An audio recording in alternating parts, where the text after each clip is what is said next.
بسم الله الرحمن الرحيم نحمده ونصلي على رسوله الكريم أما بعد فعن عمرو بن العاص رضي الله عنه قال إن رسول الله صلى الله عليه وسلم استعمله على جيش ذات السلاسل قال فأتيته فقلت يا رسول الله أي الناس أحب إليك قال عائشة قلت من الرجال قال أبوها رواه الترمذي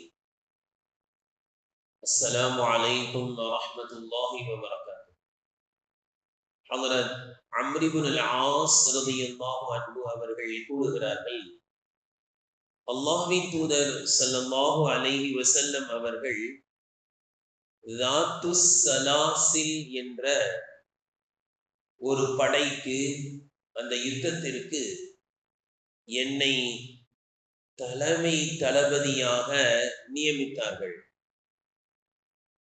ذاتுஸ் ஸலாசில் என்ற யுத்தத்திற்கு என்னை தலைமை தளபதியாக என்னை நியமித்தார்கள்.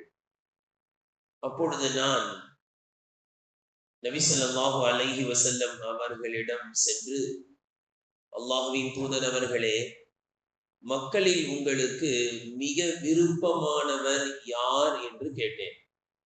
அதாவது அம்ர் இப்னுல் ஆஸ் ரலியல்லாஹு அன்ஹு அவர்கள் அந்த நேரத்தில் என்ன நினைக்கின்றார்கள் என்றால், அல்லாஹ்வின் தூதர் ஸல்லல்லாஹு அலைஹி வஸல்லம் அவர்கள் எத்தனை நபித்தோழர்கள் இருக்க இந்த யுத்தத்திற்கு என்னை அல்லவா நபி அவர்கள் தளபதியாக நியமித்திருக்கிறார்கள்.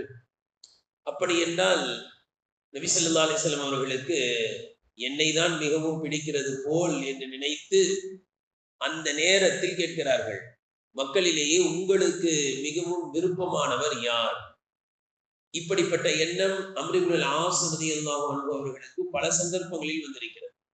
அம்ர் இப்னுல் ஆஸ் ரலியல்லாஹு அன்ஹு அவர்கள் நபி ஸல்லல்லாஹு அலைஹி வஸல்லம் அவர்களை பற்றி கூறும் பொழுது, நபி ஸல்லல்லாஹு அலைஹி வஸல்லம் அவர்கள் தன்னுடைய தோழர்கள் அனைவர்களிடத்திலும் முகம் கொடுத்து பேசுவார்கள். சிரித்த முகத்தோடு பேசுவார்கள். ஒருவரிடத்தில் ஒரு மாதிரி, மற்றொருவரிடத்தில் வேறு மாதிரி எல்லாம் அங்கு இருக்காது. அனைவர்களிடத்திலும் முகமலர்ச்சியோடு பழகுவார்கள். அதை பார்க்கக்கூடிய நபித்தோழர்களில் ஒவ்வொருவரும் என்ன நினைத்துக் கொள்வோம் என்றால், நபி ஸல்லல்லாஹு அலைஹி வஸல்லம் அவர்களுக்கு நம்மை தான் மிகவும் பிடிக்கிறது போல் இருக்கிறது, அதனாலதான் ரசூலுல்லாஹ் இவ்வளவு அன்பா பேசுறாங்க நம்ம கிட்ட என்று நினைப்பதுண்டு. அப்படி நினைத்து நான் ஒரு நாள் கேட்டுவிட்டேன், நபி அவர்களே, உங்களுக்கு அபூபக்கர் ரலியல்லாஹு அன்ஹு மிகவும் பிடிக்குமா, என்னை பிடிக்குமா என்று கேட்டேன். அபூபக்கர் என்று கூறினார். அதோட நிறுத்தி இருக்கணும். நான் அதை தாண்டி, நபி அவர்களே, உமரை பிடிக்குமா, என்னை பிடிக்குமா என்று கேட்டேன். உமர் என்று கூறிவிட்டார்கள். அதுடன் நீ நிறுத்தி இருக்க வேண்டும். அடுத்து கேட்டேன், உஸ்மானை பிடிக்குமா, என்னை பிடிக்குமா? உஸ்மான் என்று கூறினார்கள். நான் கேட்க கேட்க நபி அவர்கள் உண்மையை சொல்லிக் கொண்டே வந்தார்கள். அடுத்து நான் நினைத்தேன், இந்த மாதிரி கேள்வி கேட்காம இருந்திருக்கணும்னு நான் நினைச்சேன் என்பதாக அம்ர் இப்னுல் ஆஸ் ரலியல்லாஹு அன்ஹு அவர்கள் கூறுகிறார்கள்.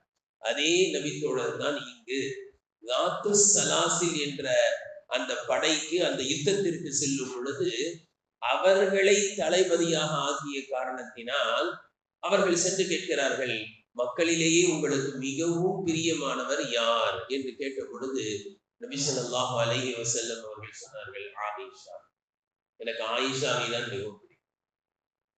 அடுத்து கேட்டார்கள், மினர் ரிஜால், சரி, பெண்களில் ஆயிஷாவை பிடிக்கும், ஆண்களில் உங்களுக்கு யாரை பிடிக்கும்? அபூஹா, ஷார்ட்டா முடிச்சாங்க, அவளுடைய தந்தை என்று சொன்னார்கள். ஆயிஷாவை தான் எனக்கு ரொம்ப பிடிக்கும், ஆண்களில் அவளுடைய தந்தை, அதாவது என்னுடைய மாமனாரை தான் மிகவும் பிடிக்கும் என்று சொன்னார்கள். கண்ணியத்திற்குரியவர்களே, எவ்வளவு அழகான படிப்பினை நமக்கு! இன்று நம்மிடத்தில் உங்களுக்கு யாரை ரொம்ப பிடிக்கும்னு கேட்டா, மனைவின்னு சொல்றவங்க எத்தனை பேர்? மனைவியில சிந்தனையில வர்றது, பிள்ளைங்களை பிடிக்கும், என் பேரனை பிடிக்கும், என் பேத்தியை பிடிக்கும், என் பெண் பிள்ளையை பிடிக்கும்.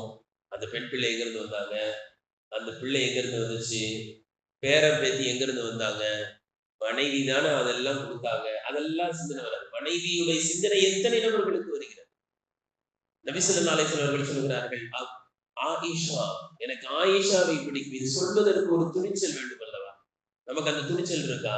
அந்த பிரியம் இருக்கிறதா?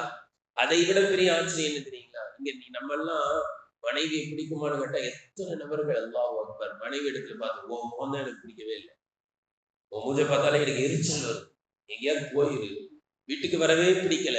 இப்படிப்பட்ட கொடூரமான வார்த்தை மனைவியை பார்த்து. நபி ஸல்லல்லாஹு அலைஹி வஸல்லம் வாழ்க்கையில் நமக்கு இதெல்லாம் படிப்பினை இல்லையா? யாரை பிடிக்கும்? என்னுடைய மனைவி ஆயிஷாவை தான் பிடிக்கும். அதை தாண்டி பெரிய ஆச்சரியம் என்ன தெரியுங்களா? அதற்கு அடுத்து யாரை பிடிக்கும்? ஆண்களில் யாரை பிடிக்கும்? அபூஹா, அந்த மனைவியின் தந்தை மாமனாரை பிடிக்கும். உலகத்துல யாரை இந்த பதில் சொல்லவே மாட்டாங்க. மாமனாரை பிடிக்குமான்னு கேட்டா மாமனாரை பார்த்தாலே எனக்கு எரிச்சல் வருது. மாமனார் வீட்டுக்கு வரக்கூடாது, நிபந்தனை. நீ என் வீட்டுல வாழணும்னா உங்க அத்தா இங்க வரக்கூடாது, உங்க அம்மா வரக்கூடாது. எத்தனை நபர்களுடைய வீட்டிற்கு மாமனார் வர்றதே இல்லை, மாமியார் வர்றதே இல்லை. காரணம், சட்டம் போட்டு வைத்திருக்கிறார்கள். உங்க அத்தாவும் அம்மாவும் இங்க வந்துடக்கூடாது, வந்தா அவங்க கூடவே போய். இப்படிப்பட்ட வெறுப்புகள். அல்லாஹ்வின் தூதர் ஸல்லல்லாஹு அலைஹி வஸல்லம் அவர்கள் சொல்கிறார்கள், என்னுடைய மனைவி எனக்கு பிடிக்கும், என்னுடைய மாமனார் அதற்கு அடுத்து என்னுடைய மாமனார் தான் பிடிக்கும். எவ்வளவு அழகான வாழ்க்கை கணியத்திற்குரியவர்களே! குடும்ப வாழ்க்கை என்பது எப்படி இருக்க வேண்டும் என்பதற்கு அல்லாஹ்வின் தூதர் ஸல்லல்லாஹு அலைஹி வஸல்லம் அவர்கள் அழகான முன்மாதிரியாக இருக்கிறார்கள்.